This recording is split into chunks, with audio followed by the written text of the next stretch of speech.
Assalamu alaikum wa rahmatullahi wa barakatuh. Today, inshallah, in the tafsir lesson, we continue upon the previous lesson. We were talking about the verse number 26 from Surah Al-Baqarah, in which Allah Azza wa Jalla says, "Surely Allah does not shy away from using the parable of a mosquito or what is even smaller." As we discussed in the previous lesson, and a quick recap, this verse proves the attribute for Allah Azza wa Jal and the characteristic of shyness. Allah Azza wa Jal, as He has the attribute of shyness, in this verse He says that He does not shy away from giving the parable of a mosquito or from what is smaller. And in the previous lesson we've also discussed the reasons why Allah Azza wa Jal revealed this verse to Prophet Muhammad sallallahu alaihi wasallam. And one of the most reasonable explanations is that the disbelievers once asked Prophet Muhammad sallallahu alaihi wasallam on why Allah Azza wa Jal would give parables and examples and would use figurative language using something that people would hate, such as mosquitoes. And in one verse, Allah Azza wa Jal used spiders, for example. That is stuff people hate usually. So Allah Azza wa Jal, in this verse, He says that He would not shy away from giving the example of a mosquito or from what is even. Allah Azza wa Jal in Surah Al-Baqarah, in this verse number 26, He says that He would not shy away from giving a parable or giving an example using a mosquito or what is even smaller. The response that the disbelievers gave to Prophet Muhammad sallallahu alaihi wasallam is even mentioned in the verse itself. They responded to Prophet Muhammad sallallahu alaihi wasallam, and their reaction was that they were surprised that Allah Azza wa Jal would give a parable, would give an example with something so small. But Allah Azza wa Jal has always given examples and parables and has always gave the comparison using His own creation. Allah Azza wa Jal just about 9 verses back, in verse number 17, He says, "Your example is that of someone who kindles a fire, but when it lights up all around them, Allah takes away their light, leaving them in complete darkness, unable to see." That is the parable that Allah Azza wa Jal gave to the disbelievers. And also the parable that He gave to the disbelievers in Surah Al-Ankabut in verse number 41, Allah Azza wa Jal says, "The parable of those who take protectors under their Allah is that of a spider spinning a shelter. It is the flimsiest of all shelters. It's certainly that of a spider if they only knew." Allah Azza wa Jal would give examples and would give parables to explain to people and to show to people, and all of these examples and all of these parables comes from His own creation. The fire that the disbelievers kindle, or the protectors that the disbelievers take to protect them other than Allah Azza wa Jal. He gave their example of one of His creation, the spider. Although the spider may seem scary or may seem powerful on its own scale, its house, its shelter, it's the flimsiest of all. That is the example of the disbelievers that take protectors other than Allah Azza wa Jal. Their shelter would collapse on them at any time.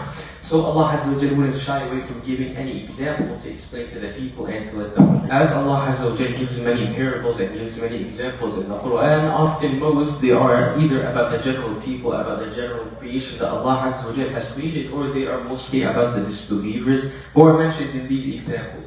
And the obvious reaction that the disbelievers would give is mentioned in the verse number 26 of Surah Al-Baqarah, which we are talking about. As for the disbelievers, they argue, what does Allah mean by such a parable? Through His test, He leaves many to stray and guides many, and He leaves none to stray except the rebellious. Before the reaction of the disbelievers, the entire opposite is the reaction of the believers. They believe what Allah Azza wa Jal tells them, and they believe what the Prophet tells them. And to see that belief that the believers have in Allah Azza wa Jal and His Prophet, we have to look at a story that, at hindsight, it seems really absurd and bizarre. The story of Isra and Mi'raj. When Prophet Muhammad sallallahu alaihi wasallam went to Medina, and he told the people of Medina that in just one night he went from Mecca to Jerusalem, and he went up to the sky and met Allah Azza wa Jal and seen prophets and seen angels. Obviously, a lot of them split between believers in the story that he told them and disbelievers, and Allah called him a liar, and Allah called him that he is not telling them the truth, although he is known as the honest and the trustworthy.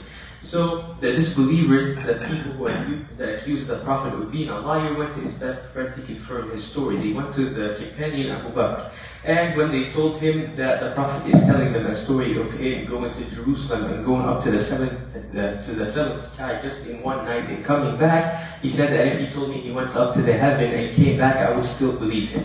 That is the belief that the believers hold in the Prophet and in Allah Azza wa Jal.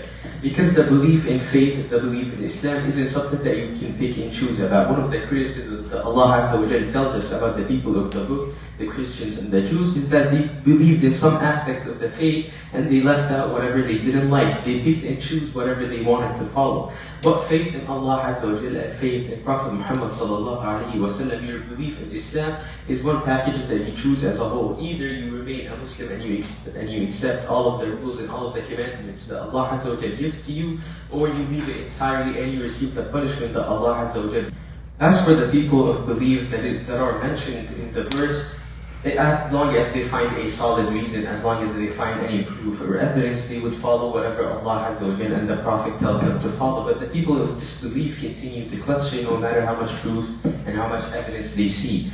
They still ask Allah Azza wa Jalla, why would Allah Azza wa Jalla give such parables? How did Allah Azza wa Jalla take the Prophet to Jerusalem and take him up to the heavens and return him back to Mecca and Medina just in one night? They ask on the how and they ask on the why, and that isn't something us humans would understand. The how of Allah Azza wa Jalla does anything isn't something that we will ever understand. The why that Allah Azza wa Jalla does anything for is something that we would only understand what Allah Azza wa Jalla tells us to. So the people of belief, as long as they see one solid proof of anything that the Prophet and Allah Azza wa Jalla tells them about, they would continue to follow the Allah and Prophet Muhammad sallallahu alaihi wasallam.